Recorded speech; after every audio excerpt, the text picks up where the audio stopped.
నమస్తే friends, welcome back to Suma vlogs. ఈరోజు మామిడికాయ పులిహోర చేద్దామండి. స్టవ్ మీద ఒక గిన్నె పెట్టుకొని ఆయిల్ పోసుకోవాలి. ఆయిల్ వేసేసుకున్న తర్వాత దాంట్లోకి జీలకర్ర వేసుకోవాలండి. జీలకర్ర వేసుకున్న తర్వాత దాంట్లోకి ఎండుమిర్చి వేసుకోవాలి.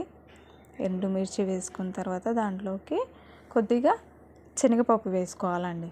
ఇష్టం ఉంటే మినపప్పు కూడా వేసుకోవచ్చు. నేను మినపప్పు వేయలేదు. కొద్దిగా పల్లీలు వేసుకోవాలి. పల్లీలు వేసుకున్న తర్వాత పచ్చిమిర్చి కరివేపాకు వేసుకోవాలండి.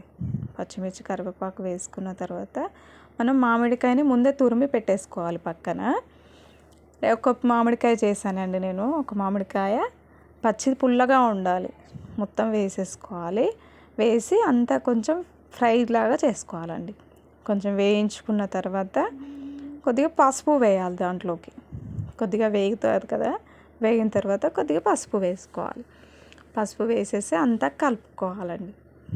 అంతా కలిపేసుకున్న తర్వాత కొంచెం పచ్చివాసన పోయినట్టుగా అనిపిస్తుంది కదా, వీడియోలో చూపిస్తున్నట్టు కొద్దిగా ఆయిల్ పైకి తేలాలి.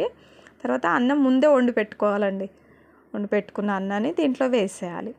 చాలా సింపుల్గా బ్యాచిలర్స్ కూడా చేయొచ్చండి. ఎవరైనా చేసేసుకోవచ్చు, చిన్నపిల్లలు కూడా చేసేస్తారు. ఇలా చేసేసుకున్న తర్వాత తగినంత సాల్ట్ వేసుకోవాలి. సాల్ట్ వేసేసుకొని నేను 1.5 వేసాను. సాల్ట్ వేసి అంతా కలిపేసుకోవాలండి. అంతా మంచిగా అంతా మిక్స్ అయ్యేట్టుగా మామిడి పండు గుజ్జు ఉంటుంది కదా, ఇదంతా మిక్స్ చేసేసుకొని కలుపుకోవాలి. కలుపుకున్న తర్వాత చూడండి, చాలా టేస్టీగా ఉంటుందండి. చాలా టేస్టీగా ఉంటుంది. తినని వాళ్ళు కూడా ఫాస్ట్గా తినేస్తారండి. పిల్లలకైతే మా పిల్లలకు చాలా నచ్చింది. ఈ రెసిపీ గిన మీకు నచ్చితే లైక్, షేర్, సబ్స్క్రైబ్ చేయండి.